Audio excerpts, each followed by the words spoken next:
Alrighty, well today we're having a look at some grape plants, and we get lots of questions about grapes here in the sunny Okanagan.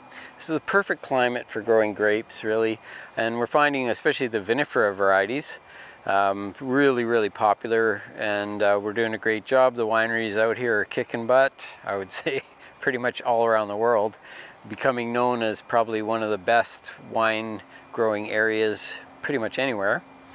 And but today we're not really talking about that, about wine production, but we're just going to talk about grapes and table grapes specifically. So the two types of grapes that you get, you have viniferas, which are for wine production, and then you get Labruscas, which are North American varieties, which are usually your seedless varieties and some seeded varieties. They're often more commonly used as a table grape or for juices or for jams, jellies, that sort of thing. They come seedless or seeded, so whichever you prefer. Each variety is unique, and that's what we're standing in front of right now. These are all Labrusca varieties, so these are all different types of table grapes. And the client here just likes to have an assortment of different types of grapes, and we basically have some of the common ones. They're all Labruscas, like I said. They are North American varieties, and these are predominantly seedless. There's only one variety here that has seeds, I believe. And so we've got some of the Himrod, the Interlaken varieties. We've got Canadice. We've got, I believe there's Suffolk Red here as well. And then we've got just an assortment of different grapes. But I'll just show you basically what's going on here. You can see how fast these things grow. And you can see here the amount of fruit production that's on these things is that for each stem that they grow, they'll grow at least one cluster of grapes each year, sometimes two. You can see there's two on this one. And these ones, because they're not a wine grape, we just let them grow. The only thing that we'll do is we'll control how big they get by trimming off some excessive growth. With vinifera varieties, there's specific growing methods that are used, and each vineyard and each variety of grapes has its preferred method of training and trimming and whatnot. And so the people who grow, the grapes for wine, like they're pros, and they all have their own systems, and it literally it doesn't really have much to do with the average homeowner, that's for sure.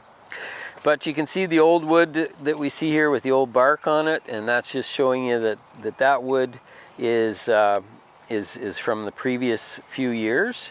And these ones I think are about 6 years old, so they're getting some pretty good wood on them. And then we can see up here, we'll see the last year's wood is here, which you can see just a short little piece. And when it was pruned, they've pruned it to just 2 buds on each stem. So the 2 buds are growing. One is not really producing any fruit, and the other one has a fruit cluster on it. So basically, we leave a little stub of wood with 2 buds on it, and that's all we do, and the plant will grow, and it'll produce a nice cluster of grapes for each of those buds. Now, the thing with these seedless varieties is they're going to be really early. They're going to produce likely as early as August here, around the end of August. They're pretty much ready, and they're pretty easy to grow. There isn't really much you do. You watch for the leaf hoppers, which is one of the insect pests that grapes are known to get. And these ones, they do get commercially sprayed maybe about twice a year for the leaf hopper. And they also are prone to a disease called mildew. So powdery mildew is a common problem on grapes. And again, that's something that you can have a professional come in and do sprays for you. Remember that powdery mildew is really a disease that's mostly stimulated by temperature, air temperature.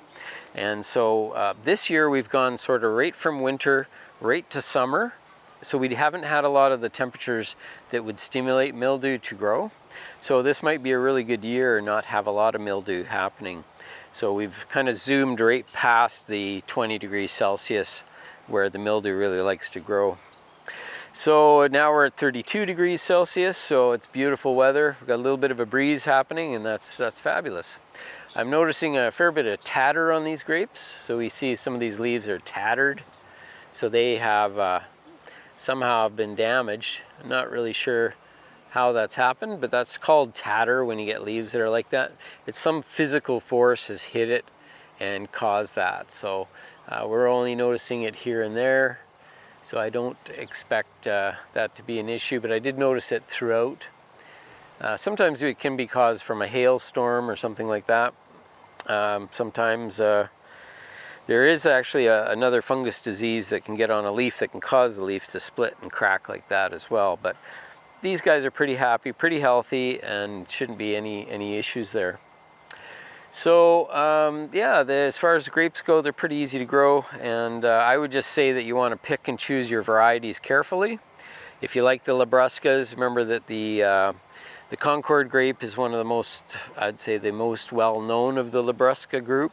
And that particular variety is immune to the leaf hopper. It doesn't get much for leaf hopper, and it doesn't get much for mildew, so it's quite a good grape to grow.